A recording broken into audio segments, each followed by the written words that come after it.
Hello friends, नमस्कार friends. आज हम हल करने वाले हैं प्रश्नमाला 12 के ए को। देखेंगे ना, कल हमने प्रश्नमाला 12 के ए में 1 से लेकर के ना यहाँ पर फ्रेंड्स 17 तक के प्रश्न हल करा दिए थे और 18 से 22 तक के प्रश्न यहाँ पर बच गया था। बोले थे कल के वीडियो में हल करा देंगे। तो चलिए फ्रेंड्स, आज हम यहाँ पर 18 से 22 तक के सभी प्रश्न को हल करेंगे। तो देखते हैं 18 को। बोला गया कि खिड़की में 24 सेंटीमीटर 12 सेंटीमीटर आकार के ना 6 कांच के टुकड़े लगने हैं। यदि कांच का मूल्य प्रति वर्ग मीटर 150 रुपया हो तो खिड़की में कांच लगाने का कितना खर्च होगा। तो देखते हैं 18 को। सबसे पहले फ्रेंड्स हम यहाँ पर क्या करेंगे, लंबाई और चौड़ाई कितना कितना दिया गया है जो देख लेंगे। लंबाई 24 है और चौड़ाई यहाँ पर 12 है, तो ऐसे करके अलग अलग लिख लीजिए। एल 24 सेंटीमीटर, अब बी हो जाएगा यहाँ पर 12 सेंटीमीटर। ठीक है, अब यहाँ पर हम कांच का क्षेत्रफल निकाल लें।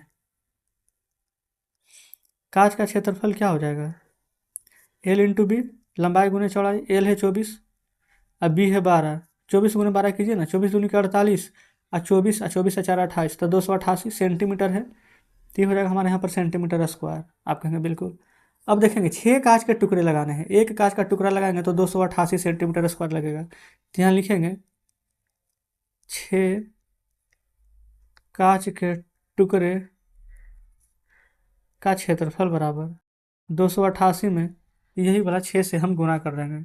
तो 6 से गुणा करेगा ना तो आ जाएगा फ्रेंड्स आपका निकल करके 1728 सेंटीमीटर स्क्वायर है। तो यहाँ लिख देंगे सेंटीमीटर स्क्वायर। क्लियर है।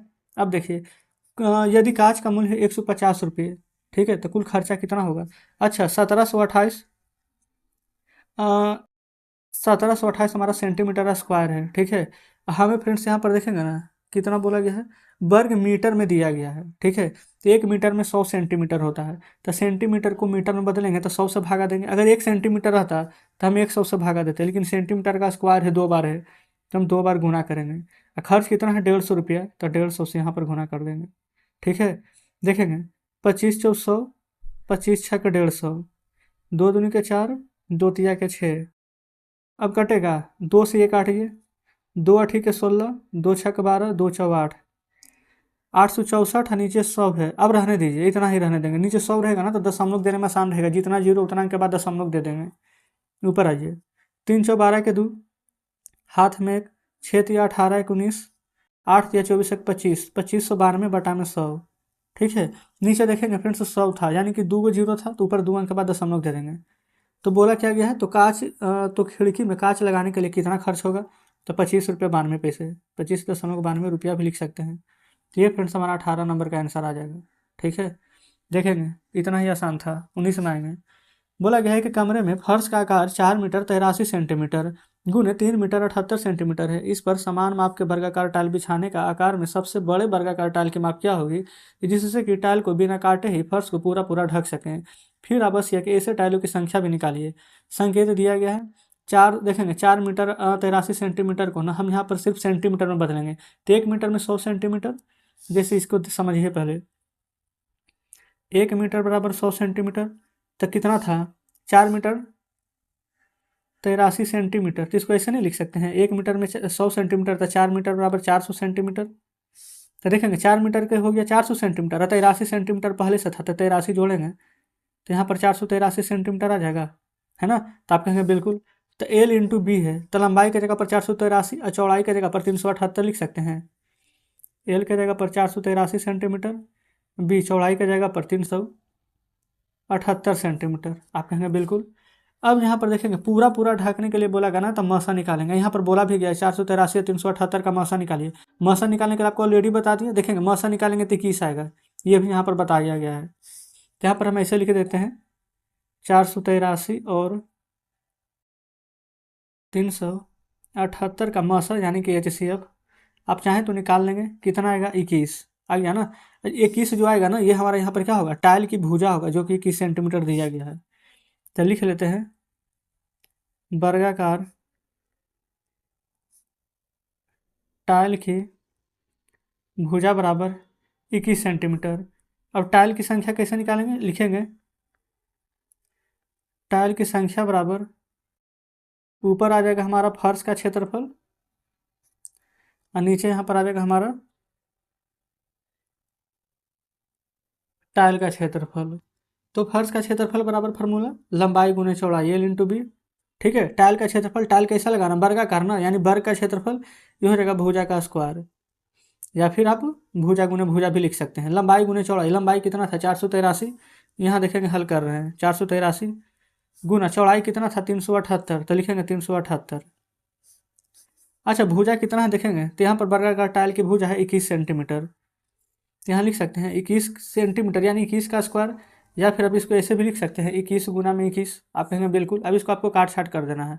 देखेंगे कितना बार में कटेगा, 21 दूनी के 42, 6 48, 6 3 63, 21 कट जाएगा, कट जाएगा ना। यहाँ देखेंगे 21 से एक बार में कट जाएगा 21, 7 में से 1 जाएगा तो 6, 3 में से 2 जाएगा 1, 1 6 8, 168, 21 8 18 होता है। अब यहाँ पर आ जाएगा 23 गुने में 18, अब 23 गुने फ्रेंड्स 18 यहाँ पर कर लेंगे, कितना आ जाएगा निकल करके 18 3 54 के 4 हाथ में 5, 18 दूनी 36, 5 41, आ जाएगा 414। पूछा क्या गया था, तो आवश्यक ऐसे टाइल की संख्या निकालिए, तो आवश्यक टाइल कितना लगेगा, तो लिख देंगे 414 टाइल की ज़रूरत होगी।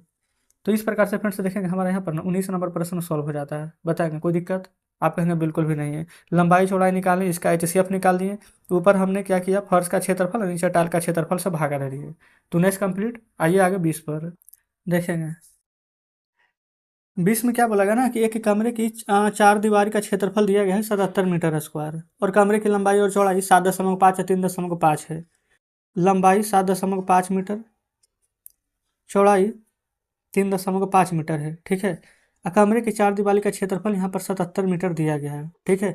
तो फिर से यहाँ पर फॉर्मूला लिख लेंगे, कमरे की चारों दीवारों का क्षेत्रफल, इसका फॉर्मूला होता है 2 × L + B × H, ठीक है। चारों दीवारी का क्षेत्रफल देखेंगे 77 दिया गया है, बराबर 2 × L + B, L 7.5, B है 3.5, ठीक है। और एच ऊंचाई, अच्छा तो ऊंचाई तो पूछा है हमसे, ऊंचाई नहीं पता है तो एच ही लिख देंगे, एच यानी कि हाइट, समझ गया ना। अब देखेंगे फ्रेंड्स, ये 2 से 77 यहाँ पर कट जाएगा, आप चाहें तो काट सकते हैं, नहीं तो चलिए पर एक स्टेप आगे लिख लेंगे। 77 बराबर 2 × में 5 5 10 का 0, 7 3 10 1 11, ठीक है, इतना हो जाएगा। यहाँ पर 77 बराबर 11 दूनी का 22 हो जाएगा, 22 × H, क्योंकि यहाँ पर देखेंगे ना ये इसका जो फ्रेंड्स हमारे जीरो का कोई भी महत्व नहीं रहेगा, दशमलव के बाद 11 दूनी के 22, 11 7 77 आ जाएगा, ठीक है। तो एच हाइट बराबर ये 7, ये 2 यहाँ पर है ना, एच के नीचे है 2, तो 2 यहाँ पर बटा में आ जाएगा, तो एच बराबर 7/2 मीटर लिख सकते हैं। और 2 से 7 कटेगा कितना बार में, 3.5 बार में, 3.5 मीटर, क्यों, क्योंकि 7 का आधा ही ना होता है 2। तो फ्रेंड्स ऊंचाई कितना हो जाएगी, तो आप कह सकते हैं 3.5 मीटर। तो इस प्रकार से 20 नंबर का आंसर हमारा आ जाता है।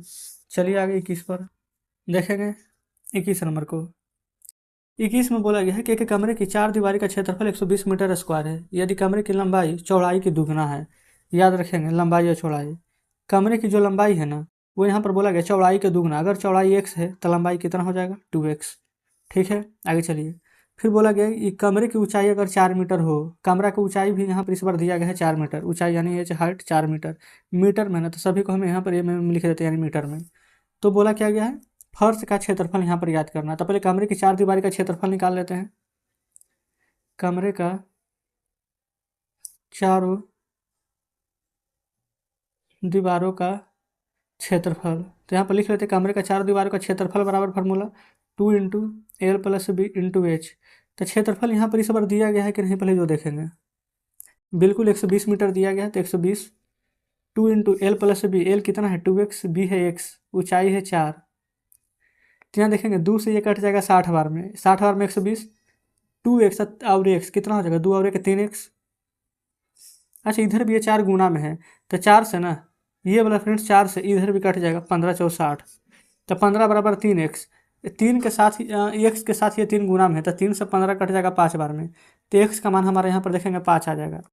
तब हमारा l और b देखेंगे, l क्या था 2x, तो 2 गुना क्या है x का मान 5, b है सिर्फ x था 5, तो लंबाई आ जाएगा 5 दूनी के 10 मीटर, और चौड़ाई आ जाएगा यहाँ पर ये वाला 5 मीटर आ जाएगा ना।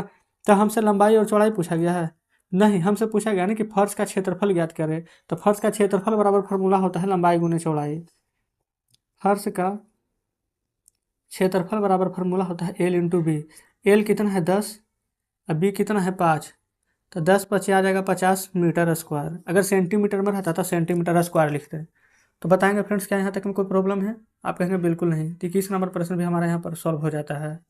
देखेंगे फ्रेंड्स एक लास्ट प्रश्न 22वें नंबर को। बोला गया है ना कि एक तार आयत के रूप में यहाँ पर मोड़ा हुआ है। इस आयत की लंबाई और चौड़ाई 25 सेंटीमीटर और 17 सेंटीमीटर दिया गया है। तो लिख लेते हैं एल और बी। लंबाई है 25 सेंटीमीटर, चौड़ाई है 17 सेंटीमीटर। अब उसी तार को एक वर्ग के रूप में मोड़ दिया गया है, तो वर्ग की भुजा की लंबाई ज्ञात करना है और तार में ना कौन सी आकार का क्षेत्रफल अधिक होगा जो बताना है। तो समझिए, आयत का परिमाप पहले निकालेंगे। आयत का परिमाप बराबर फार्मूला 2 × L + B। 2 × L है 25 और B है 17। ठीक है, तो यहाँ पर लिख सकते हैं 2 × 7 × 5 = 12 के 2, 2 × 1 = 3 × 4 और 42 दूनी के 84 सेंटीमीटर। ये क्या हो चुका है, आयत का परिमाप। अब बोला क्या गया है यहाँ पर देखेंगे, आयत के रूप में मोड़ी गई है। आयत की लंबाई इतना दिया गया है। अब उसी तार को ना वर्ग के आकार में मोड़ दिया गया है, यानी जो वर्ग का परिमाप होगा, जो वर्ग का परिमाप है वो कह सकते हैं कि आयत का परिमाप के बराबर है। वर्ग का परिमाप बराबर आयत का परिमाप। अब यहाँ पर बताइए, वर्ग का परिमाप अब आयत का परिमाप लिख रहे हैं, चलिए लिख देते हैं। वर्ग का परिमाप होता है 4 × भुजा और आयत का परिमाप होता है 2 × L + B। लेकिन हम यहाँ पर लिखेंगे नहीं, क्यों? क्योंकि आयत का परिमाप हम निकाल दिए हैं 84 सेंटीमीटर, तो डायरेक्ट हम यहाँ पर लिख देंगे 84। ठीक है, और 4 से 84 फ्रेंड्स कट जाएगा, 4 दूनी के 8 और 4 एकम 4 21 बार में। तो यहाँ पर से भुजा भी निकल गया है हमारा, कितना 21 सेंटीमीटर है, तो लिख देंगे 21 सेंटीमीटर। अब यहाँ पर क्या बोला गया था, तो क्षेत्रफल बताना है, किसका क्षेत्रफल अधिक होगा, वर्ग का कि आयत का। तो पहले हम आयत का क्षेत्रफल निकाल दें, लिख देते हैं आयत का क्षेत्रफल। इसका फार्मूला होता है L × B, यानी लंबाई गुने चौड़ाई। लंबाई 25 था और ये चौड़ाई 17 था। तो आप सोचेंगे कि ये तो पहले से ही पता था, तो हम इतना क्यों किए। तो देखेंगे फ्रेंड्स, पहले से पता था तो सिर्फ हमें आयत का क्षेत्रफल निकलता, वर्ग का नहीं, क्योंकि वर्ग का नहीं पता था, इसलिए दोनों का बराबर किया। अब यहाँ से भुजाई किस आया है ना, अब वर्ग का क्षेत्रफल निकलेगा। ठीक है, तो 25 × 17 17 कीजिए, देखेंगे कितना आ जाएगा। 25 × 7 = 75 से 5, 25 एकम 25, 25 एकम 25, 25 और 17, 25 10 35, 35 और 7 42, हाँ यानी 425। क्या रहेगा, 425 सेंटीमीटर स्क्वायर आयत का क्षेत्रफल। अब यहाँ से निकालेंगे वर्ग का क्षेत्रफल। इसका फार्मूला होगा हमारा यहाँ पर भुजा का स्क्वायर। अब भुजा 21 है ना, तो 21 का वर्ग करेंगे, तो 21 का वर्ग होता है 441, तो हो जाएगा 441 सेंटीमीटर स्क्वायर। अब किसका क्षेत्रफल अधिक है, 425 बड़ा है कि 441, था 441, तो लिख देंगे। अच्छा, पूछा गया है कि कितना ज़्यादा, तो बोला गया सिर्फ ना कि तार में कौन सा आकार का क्षेत्रफल अधिक होगा, तो डायरेक्ट लिख देंगे, यहाँ ही लिख देते हैं वर्ग का क्षेत्रफल अधिक होगा। ये आंसर है। अगर ये पूछता ना कि कितना अधिक होगा, तो हम 441 में से 425 को घटा देते हैं और फिर बताते कि इतना सेंटीमीटर अधिक होता है। लेकिन हमसे उतना नहीं पूछा गया, तो फ्रेंड्स हमारा आंसर यही हो जाएगा। क्लियर, देखेंगे तो यहाँ पर इस प्रकार से 22 नंबर प्रश्न भी हमारा सोल्व हो जाता है। इससे आगे देखेंगे, इससे कोई प्रश्न भी नहीं है। तो इसमें फ्रेंड्स टोटल 22 प्रश्न दिए गए थे, हमने यहाँ पर इन सभी को हल करा दिए हैं। तो देखेंगे प्रश्न हमारा 12 के पूरा हमारा यहाँ पर हल हो जाता है। कमेंट बॉक्स में जरूर से बताइएगा कि आज का सेशन आपको कैसा लगा। बस उम्मीद करते हैं कि सभी प्रश्न बढ़िया से समझे होंगे, कहीं पर भी डाउट हुआ होगा जरूर से बताएंगे। तो चलिए फ्रेंड्स, ठीक है, वीडियो को यहाँ पर लाइक और चैनल को सब्सक्राइब कर दीजिएगा, दोस्तों के साथ भी शेयर कीजिएगा। कुछ भी कहना होगा जरूर से बताएंगे। तो मिलते हैं आपसे कल नेक्स्ट वीडियो में नेक्स्ट चैप्टर के साथ।